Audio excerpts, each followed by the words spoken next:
जय श्री कृष्ण। अगर जीवन में सफल होना है तो इसे अवश्य सुने। जय श्री कृष्ण। कहा जाता है श्रीमद् भागवत गीता में संपूर्ण जीवन की समस्याओं का हल मिलता है, इसलिए इसको इस संसार के प्रत्येक मनुष्य को हर रोज़ सुनना और समझना चाहिए।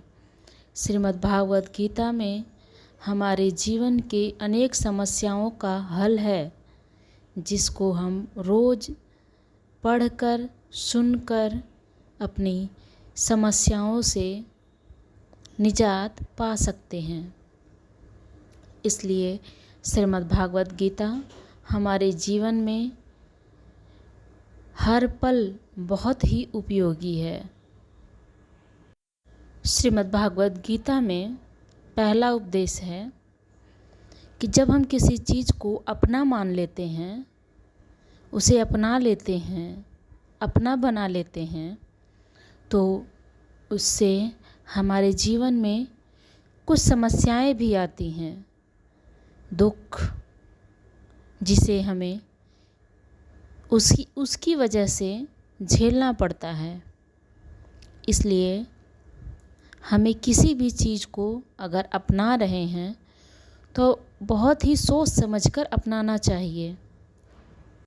और गीता का द्वितीय उपदेश है कर्मों का फल।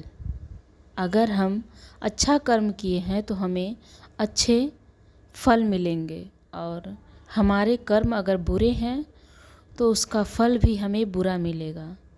इसलिए कहा जाता है जैसा बोओगे वैसा ही फसल काटोगे। इसलिए हमेशा अच्छी फसल बोनी चाहिए, यानी कि अच्छे कर्म करने चाहिए।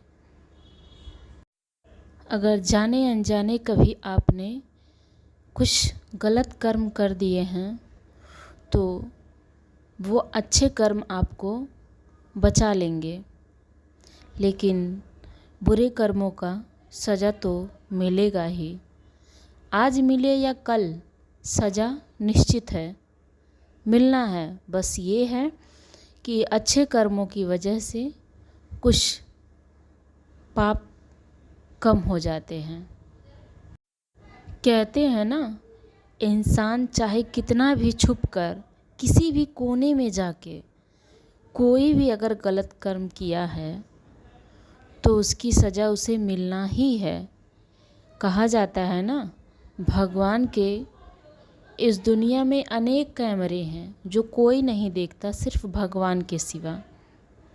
इसलिए हमारे बुरे कर्मों का फल हमें ज़रूर मिलता है, चाहे हम किसी के सामने करें या फिर किसी कोने में, जो कोई भी ना देखता हो, तब भी हमेशा भगवान देखते रहते हैं। हमारे हर पल का हिसाब होता रहता है। इसलिए हमेशा अच्छे कर्म करें। पशुओं को चारा, पक्षियों को दाना, गरीबों की मदद, ज़रूर हर रोज़ किसी न किसी की हर रोज़ मदद करनी चाहिए। यही हमारे अच्छे कर्म होते हैं। ये हमारे बुरे कर्मों को कम कर देते हैं। हमें परमात्मा से जोड़ने का एक साधन है कि हम हमेशा दूसरों की मदद करें, दूसरों को दया भाव से देखें, क्योंकि हमारे एक एक कर्म पर वो प्रकृति, वो परमात्मा हमेशा नज़र बनाए रखते हैं। इसलिए हमेशा अच्छे कर्म करने चाहिए। जय श्री कृष्ण। राधे राधे।